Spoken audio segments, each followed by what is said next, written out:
Hi guys, welcome back to my channel. எல்லோரும் எப்படி இருக்கீங்க? ரொம்ப நல்லா இருக்கீங்க அப்படின்னு நான் நம்புகிறேன். இன்றைக்கி நம்மளோட வீடியோவில் எதை பற்றி பார்க்க போகிறோம் அப்படின்னா, ஒரு இன்ட்ரெஸ்டிங்கான ரெசிபி தான் பண்ண போகிறோம். என்ன அப்படின்னா, யாருக்கு அப்படின்னா நம்ம வீட்டில் உள்ள குட்டி குட்டி குழந்தைங்களுக்காக தான் இந்த ரெசிபி. ஏன்னா சம்மர் சீசனில் சுத்தமாக அந்த குழந்தைங்க யாரும் சாப்பிடவே மாட்டாங்கங்க. சாப்பாடை கண்டாவே எந்திரிச்சு ஓடி போயிடுவாங்க. அதனால் அவங்களுக்காக ரெசிபி தான் இது. அதுக்கு தேவையான பொருள் என்ன அப்படின்னு பார்த்தீங்கன்னா, ஒரு தக்காளி, 2 சின்ன வெங்காயம், ஒரு பல் பூண்டு எடுத்துக்கோங்க. இது எல்லாத்தையும் வாஷ் பண்ணிவிட்டு தக்காளி, வெங்காயம் எல்லாத்தையும் சின்ன சின்னதாக நம்ம க்யூப் சைஸாக என்ன பண்ணணும் அப்படின்னா கட் பண்ணி எடுத்துக்கணும். இந்த சம்மர் வந்தாலே குழந்தைங்க எனக்கு ஜூஸை கொடு, வாட்டரை கொடு, சாப்பாடே வேணாம் அப்படிங்கிற மாதிரி தாங்க பண்ணுறாங்க. எல்லா குழந்தைங்களுமே அப்படி தான். எங்கள் வீட்டு பாப்பாவுமே அப்படி தான் பண்ணுறாங்க. எல்லாம் கட் பண்ணதுக்கப்புறமா இப்போ அடுப்பில் நம்ம குக்கரை வச்சிடணும். குக்கரில் உள்ள நல்லா தண்ணிலாம் இதை நல்லா காயும் தெரியுமா? காஞ்சதுக்கப்புறமா நம்ம என்ன பண்ணணும் அப்படின்னா, அதில் 2 டேபிள் ஸ்பூன் அளவுக்கு ஆயில், அப்படி இல்லைன்னா நெய். உங்கள் குழந்தைங்க என்ன சாப்பிடுவாங்களோ அதுக்கேற்ற விருப்பமான அளவுக்கு ஆயில் இல்லைன்னா நெய் ஆட் பண்ணிக்கோங்க. நல்ல ஆயில் காயணும் இல்லையா? குக்கர் நல்லா கொஞ்சம் காயிற அளவுக்கு அதை நம்ம என்னென்னா விட்டுருக்கணும். விட்டதுக்கு அப்புறமா இதில் நம்ம என்ன பண்ணணும் அப்படின்னா, கொஞ்சமாக ஜீரகம் ஆட் பண்ணிக்கணும். அப்புறமா இப்போ நம்ம நறுக்கி வச்சுருக்கோம் பார்த்தீங்களா, அந்த தக்காளி, வெங்காயம், பூண்டு எல்லாத்தையுமே அதில் போட்டு நல்லா என்னென்னா வதக்கிக்கிட்டே இருக்கணுங்க. நல்லா கலர் மாறுற அளவுக்கு என்னென்னா வதக்கணும். யூஸ்வலாக நம்மளுக்கு வீட்டில் சாப்பாடு செய்யும்போது நம்ம எந்த அளவுக்கு நம்ம வதக்குவோமோ அந்த அளவுக்கு அதை நம்ம வதக்கிக்கிட்டே இருக்கணும். அப்போ தான் கலர் மாறும்.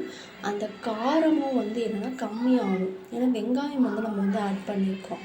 அதோட காரத்தன்மையெல்லாம் நல்லா வதங்கும் போது தாங்க கம்மியாகும், குறைஞ்சிக்கிட்டே வரும். நல்லா அது சுருங்க கலர் நல்லா ப்ரௌனிஷ் கலராக வர்ற அளவுக்கு அதை நம்ம என்னென்னா வதக்கிக்கிட்டே இருக்கணும்.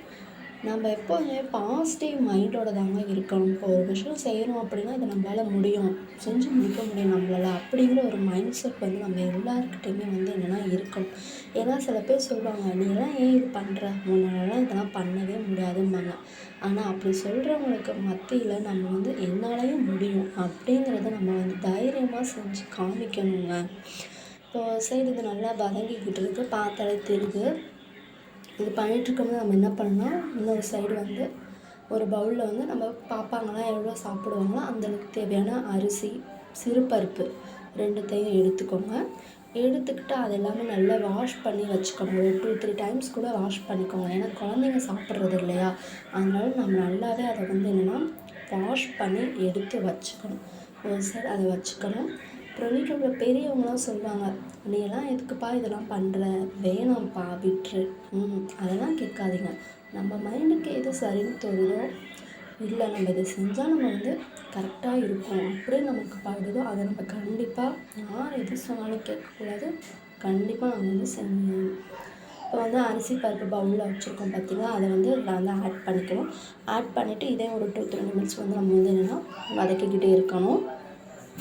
வதங்கினதுக்கப்புறமா தேவையான அளவு வாட்டர் ஆட் பண்ணணும். அரிசி போட்டதுக்கப்புறமே ஒரு 2-3 செகண்ட்ஸ் நல்லா ரோஸ்ட் பண்ணணும். அதை கலர் இதோட நல்லா என்னென்னா மிங்கிள் ஆகும். அப்போ தான் அரிசி, பருப்பு, வெங்காயம், தக்காளி எல்லாம் அந்த வாசனை வதக்கும் போது நமக்கு அந்த ஸ்மெல் வரும். அது பார்த்தாவே தெரியும். இப்போ தேவையான அளவு என்னென்னா வாட்டர் நம்ம என்னென்னா ஆட் பண்ணிக்கணும். ஆட் பண்ணதுக்கப்புறம் நல்லா போட்டு கிளறி உப்பு, மஞ்சத்தூள்லாம் கூட ஆட் பண்ணிக்கோங்க. ஆட் பண்ணதுக்கப்புறம் விசில் போட்டு வச்சுருங்க. என்னுடைய சேனல் உங்களுக்கு பிடிச்சிருந்துச்சுன்னா மறக்காமல் சப்ஸ்கிரைப் பண்ணுங்கள்.